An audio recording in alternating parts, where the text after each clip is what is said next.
Welcome to the Athletic FC podcast with me, Ayo Akinwolere.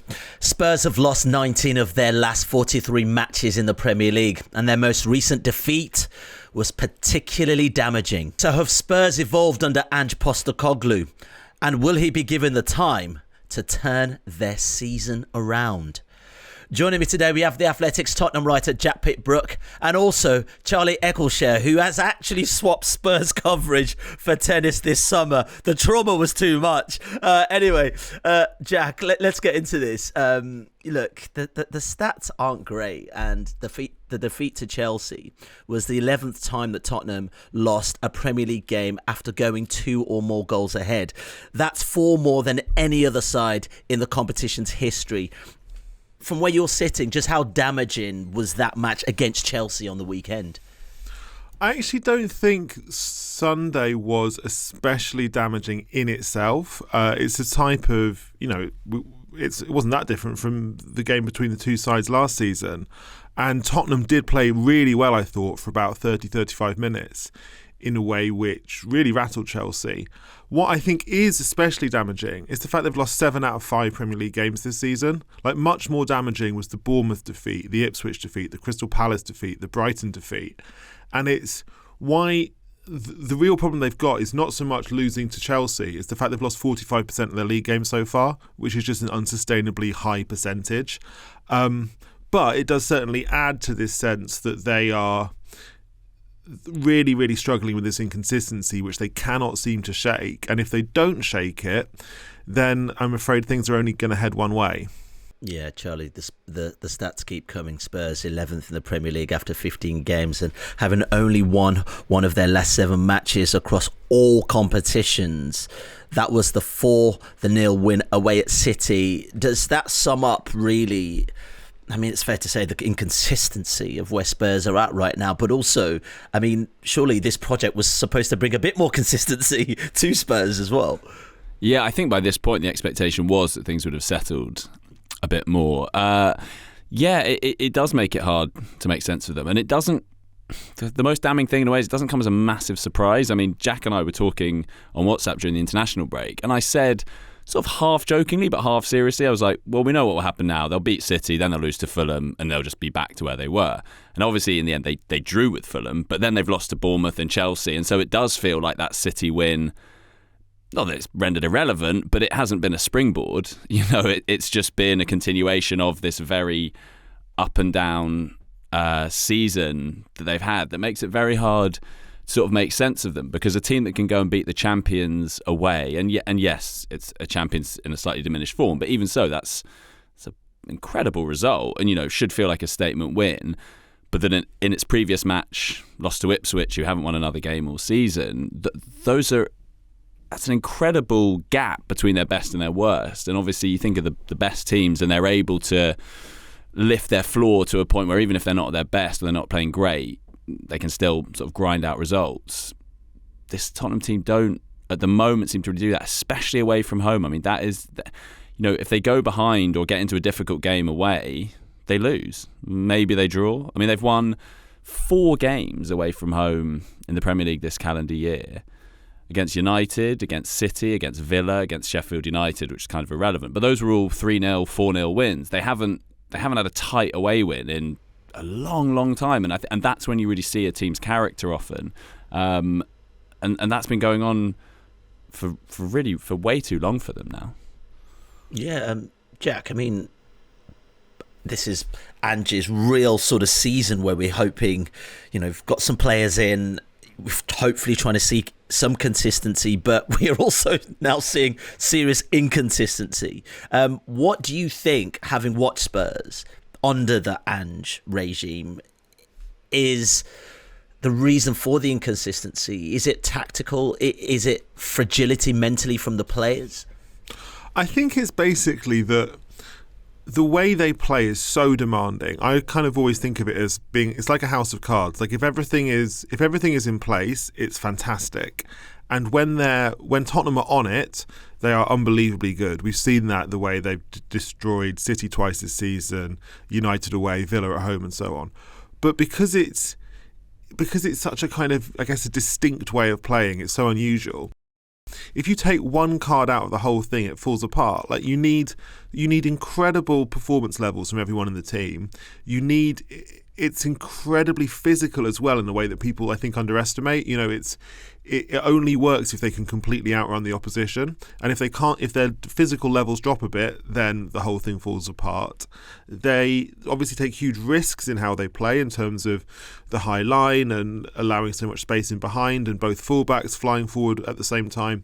So it's a kind of high risk, high rewards system, and if one thing goes wrong, the whole thing collapses. And I think that unless the players are all fit and firing and performing to a sort of 8, 9, 10 out of 10 level every single week, they're not going to win games because they make it so difficult for themselves.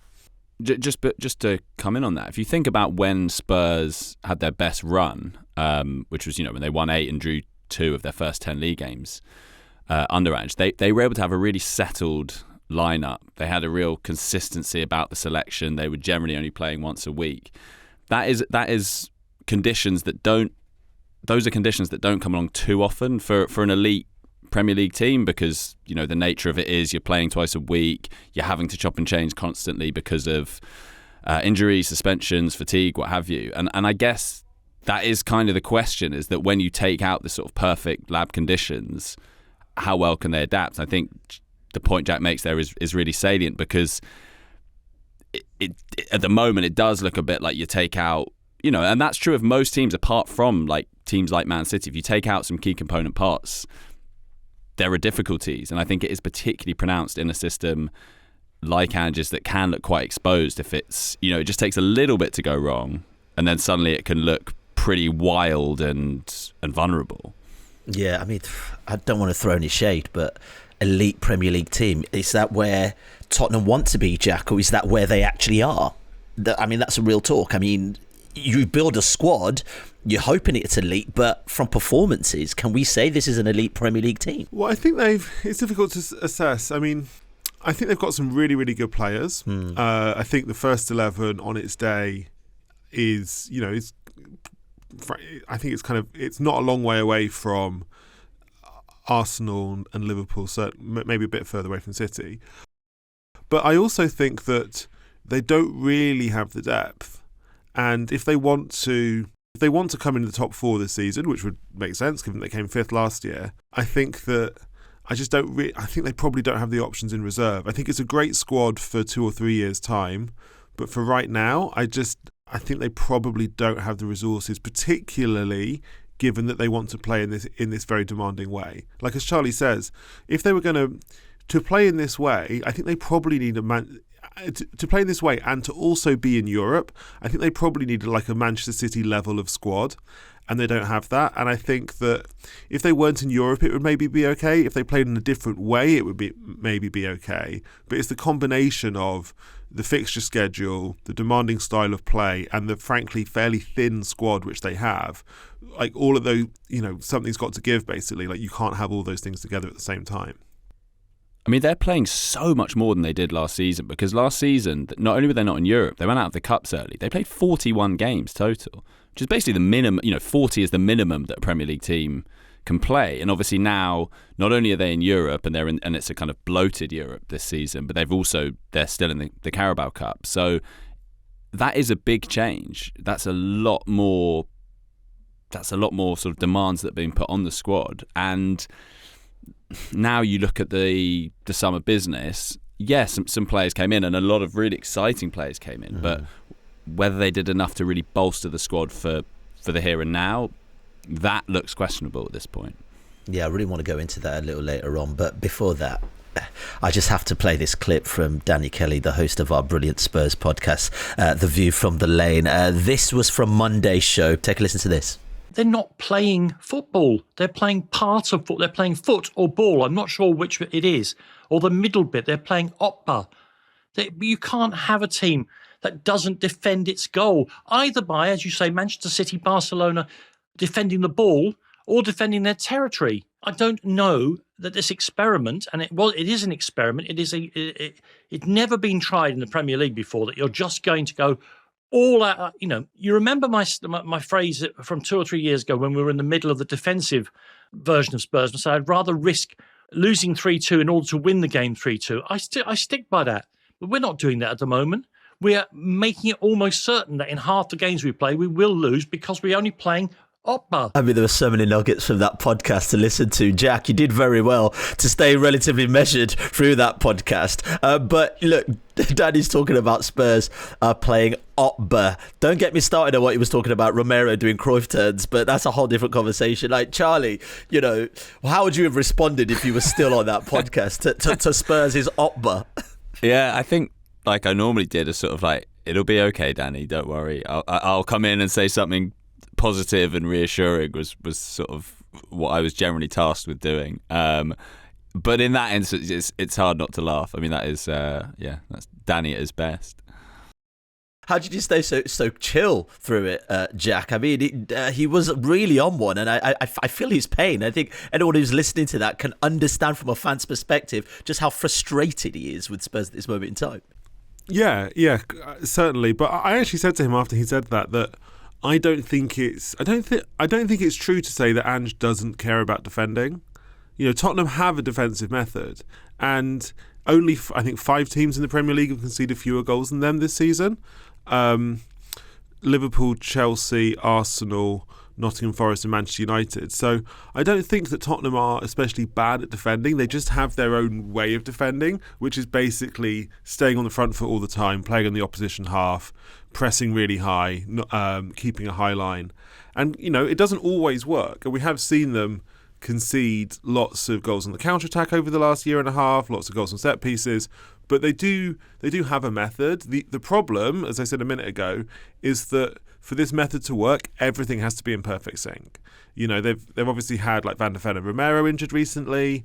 They need to be incredibly good with their pressing from the front and in midfield. They need to be really sharp on set pieces, which they were at the start of the season, but not so much recently. The bar that they've set for themselves to defend is so high, and if they fail to clear that bar, then it all falls apart.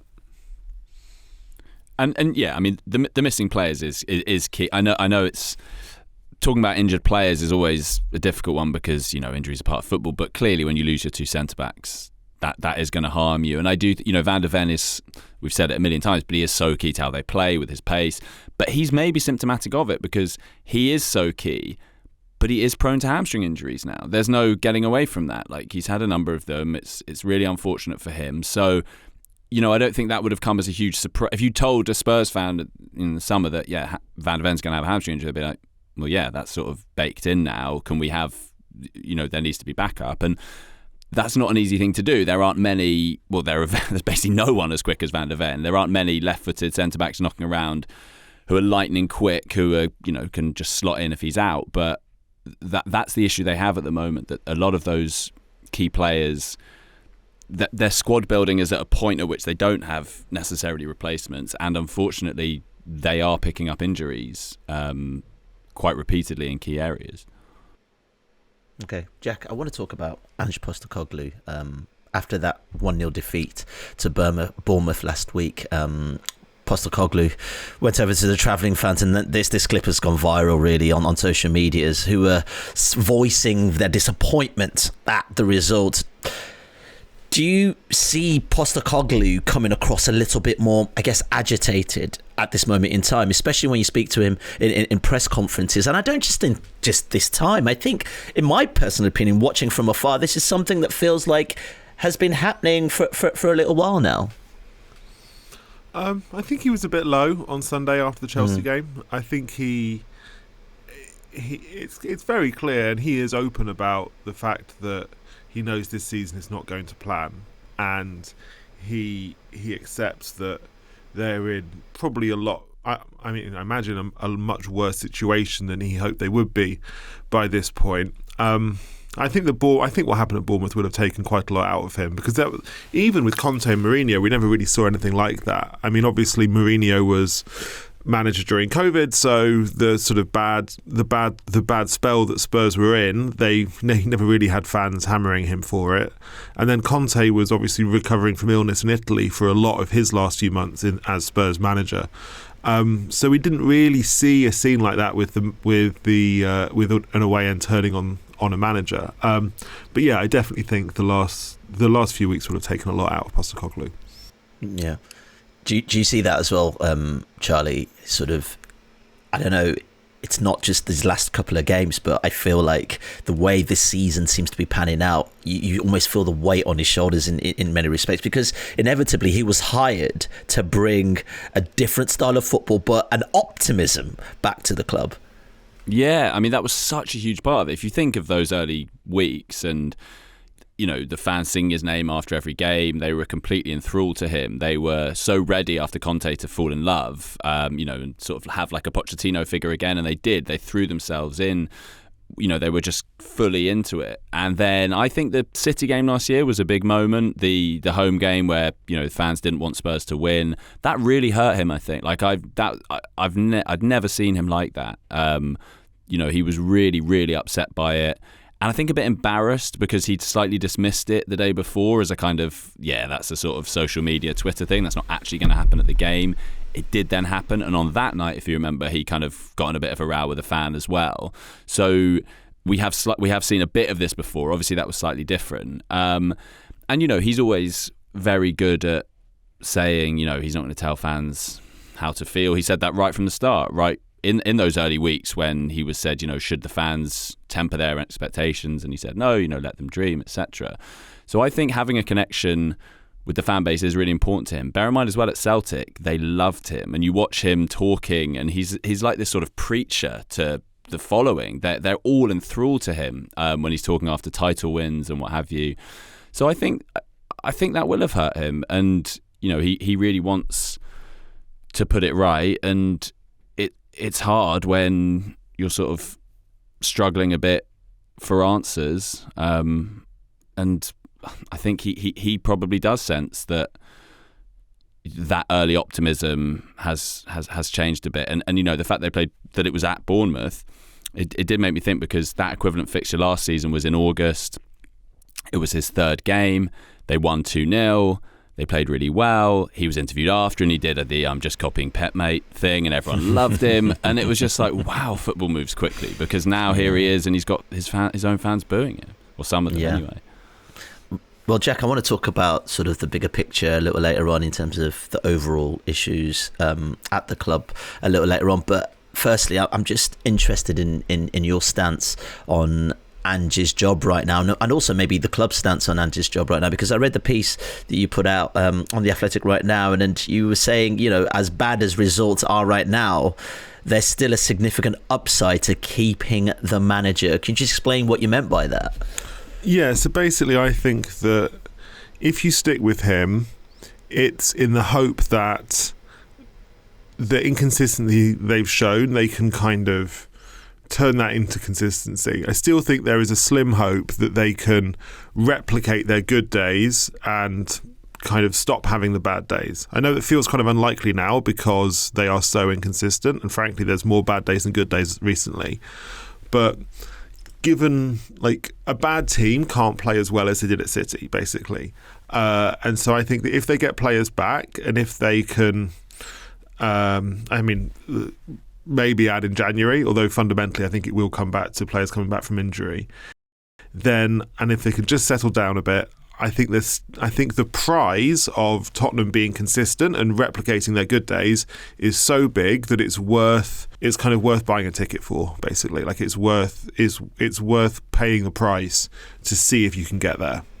Yeah, my thing is, like, and both of you please, Charlie, go first if you want, is that yes, if Spurs do stick with this manager, and if I take what you said at the top, Jack, about it having to be so perfect all the time for this system to work, I mean, how sustainable is that over a long period of time, realistically, Charlie? If, you know, you get an injury here and the deck of cards just falls apart again, we're back to where we started. Yeah, I mean, I guess two things there. One is that you hope that over time you build up a squad that is more resistant to these things, and you have more like-for-like replacements, and that takes a little bit of time as you kind of evolve the squad to one that you really like. I guess the other thing, I mean, for me, where I come from, though, on that is that, like, I just don't see a huge upside in making a change now. Why not see the season out and see where it takes you? And it's possible that this way of playing we're describing, yes, that's probably not sustainable for great league form, but maybe it's enough to run hot in the Carabao Cup or the FA Cup or the Europa League, because you don't have to be the best team in those competitions. You need to play well for a few matches. To win the Carabao Cup, they've got to be good for 4 more games, or potentially even 3. They could be bad in one of the semi-final second legs. So, and I kind of feel at this point, that to me seems more important, than, yes, they could do what they did in 21-22 and make a change and get someone in like Conte and sort of shock therapy their way to the Champions League again. But was that great? Not really. And also there's not really a Conte equivalent out there for them. So, yeah, I just think, yes, we'll see how sustainable it is in a league sense, but maybe it's enough in a cup. And right now, yeah, I just think you've got to see it out, see where this takes you, and then reassess at the end of the season. Are Spurs fans to feel then, Jack, that it's going to get much worse than better in the immediate future? I think in the immediate future, it depends on Romero's injury, which I imagine we'll hear more about later today when Postecoglou gives his press conference. It depends on Van der Ven's availability. When is Vicario going to come back? Are they going to do anything in January? They've got some huge games coming up as well. Like, I think a lot of the mood... I mean, I agree with what Charlie says about how they're probably better geared for the Cups than for the league. But if they lose to Manchester United next week in the quarter-final, I think that will change the mood a fair bit, I think. So that's a massive game. And then they've still, Saints Saints on Sunday is a huge game. But, Saints got 5 points in 15 games. I don't really see how Tottenham can not win that game. Or rather, what I mean by that, I don't think that Postecoglou can afford to not win that game. I think it would be very difficult for him if they don't. So yeah, I think it will get...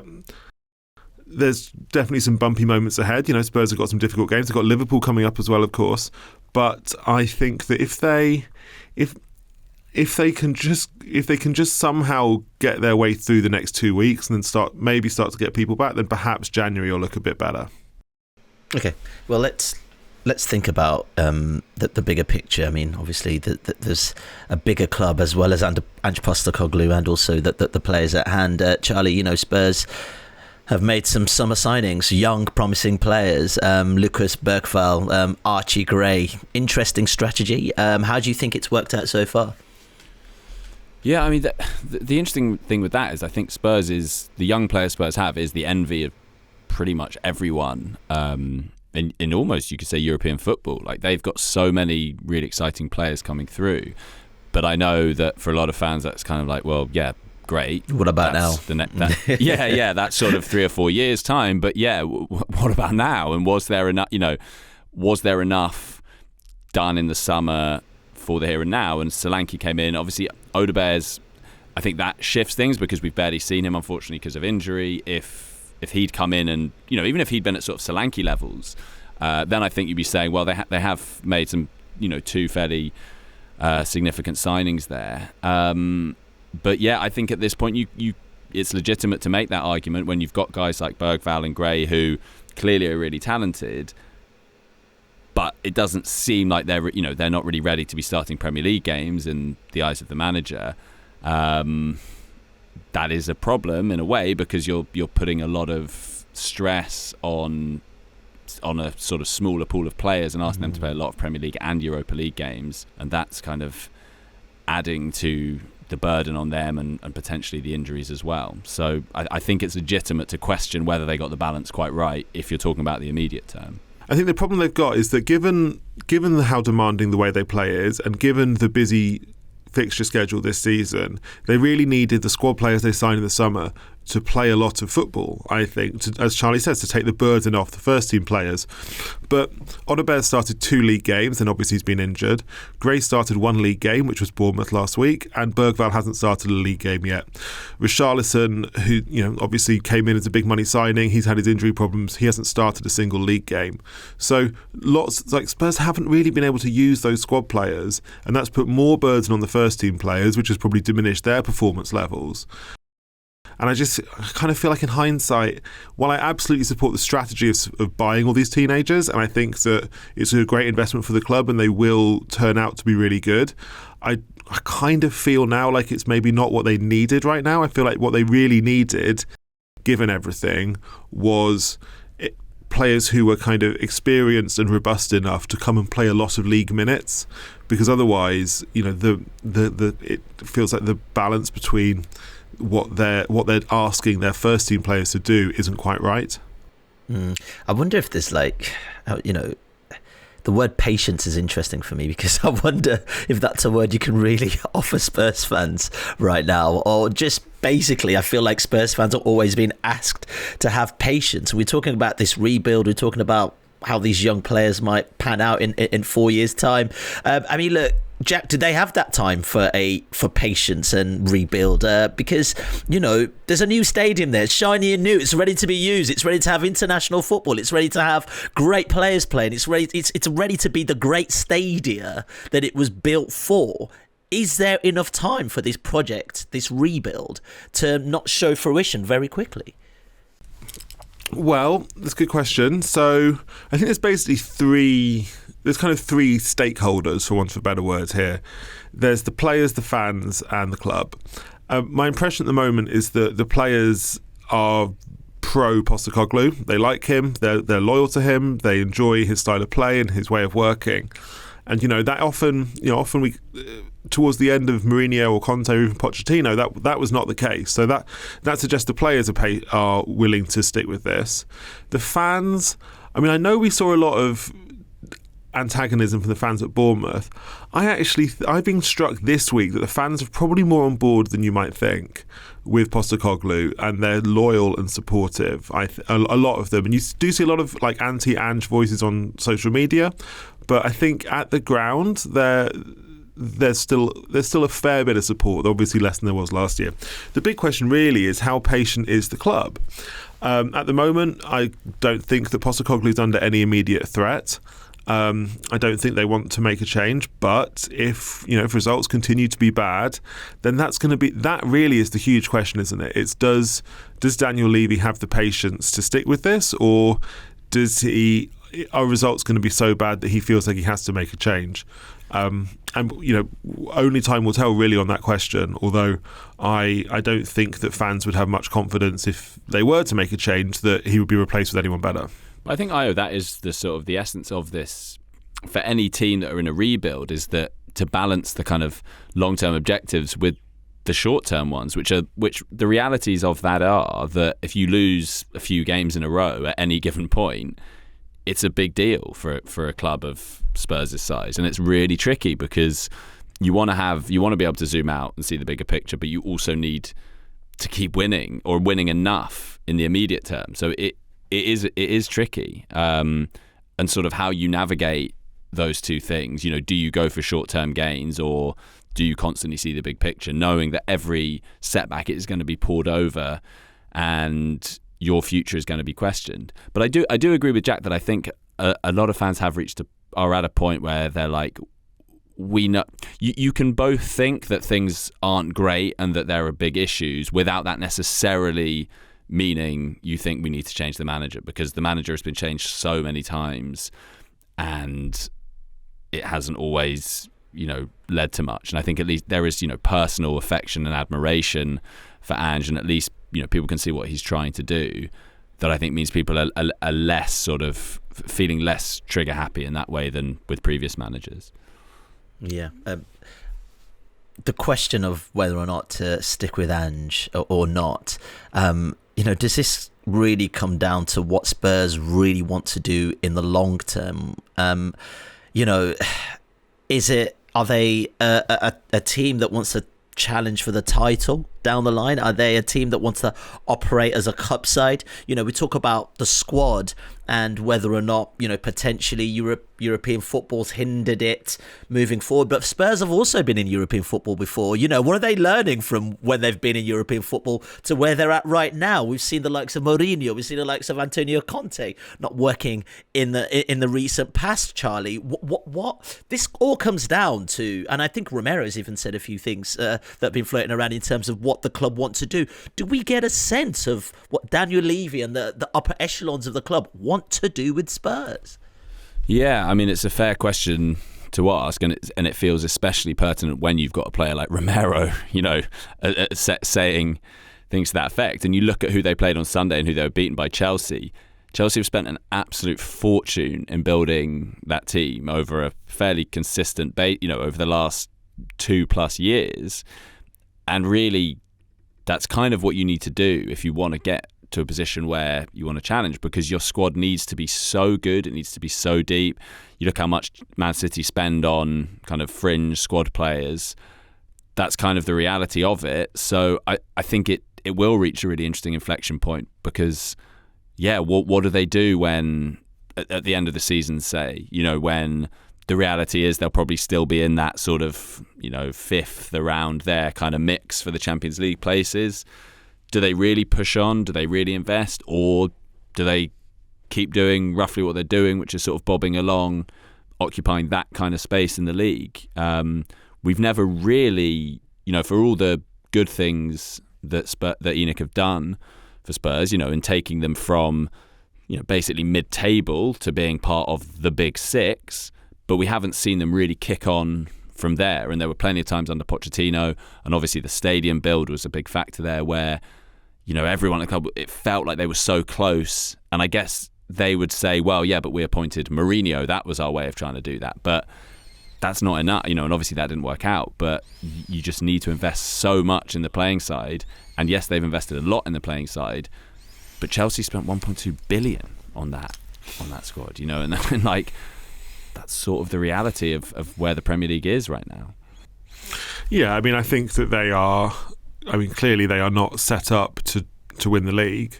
If you look at wage bill spend, Spurs are probably, I think from the last set of numbers we have, they were fifth, I think, but I wouldn't be surprised if they come out as sixth when we get this season's numbers. I think that they, what they're competing with are teams who could spend so much more than them, that I almost think that from Spurs' perspective, they need to do things a bit differently if they're going to overachieve. You need the kind of X factor that comes from having a very distinctive style of play, for example, because you're not going to be able to outpunch your rivals with simply marginal gains. So I think that's why I think it makes sense for a team whose wage bill is generally around fifth or sixth, but who wants to overachieve and come, in the top four. It makes sense to do things a bit differently. And that's why I think if they got rid of Postecoglou and went for a more conventional manager, I wouldn't really have any confidence that would be a strategy that would work either. I don't. And if they sacked him, right now, it feels to me like the strategy at the club is basically to have Postecoglou as manager.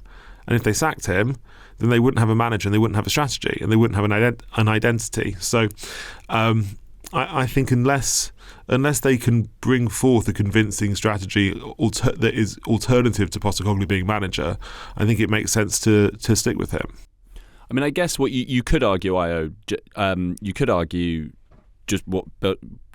coming on what Jack was saying there about having an X factor, something different. I mean, maybe that point of differentiation will be all these great youngsters that they have, and in 2 or 3 years' time, these players will have developed into, properly elite players, and we'll be saying, they were smart there, because they can't go and spend 100+ million, or they won't go and spend 100+ million on established players. What they've done is brought in players for, say, 30, like Archie Gray, Bergvall, and developed them into superstars.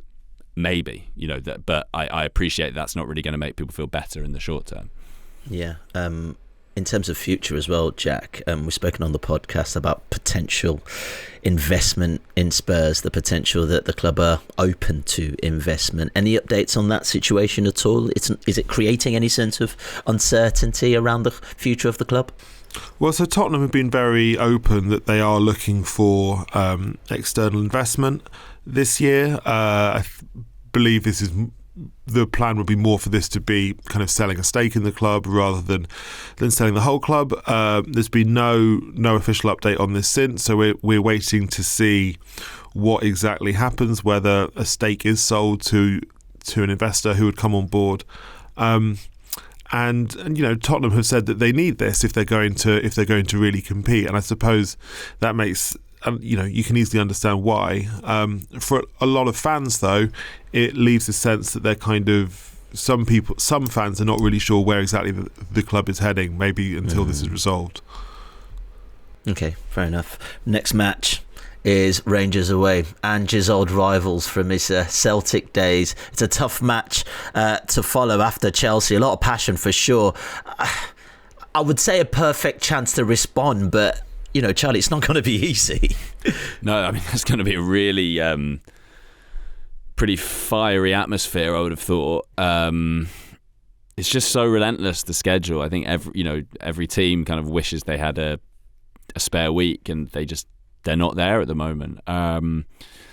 Yeah, I mean, it's a big test because, like I said, their away form has been really bad in the league anyway. They've really struggled, and they've struggled once things have started to get away from them. So it would be big for them if they could come through this. And then they've got another away game a few days later. I mean, I guess it's good it's not like loads of travel, but the fact that they're playing Rangers will mean it's got far more needle to it potentially than it would if they were playing a team from another country. It's Liverpool at home and then Nottingham Forest away and then Wolves again. I mean, it is relentless over this period, and I'm looking at that and there's a fair few banana skins there for Spurs, let alone playing league leaders Liverpool really soon as well.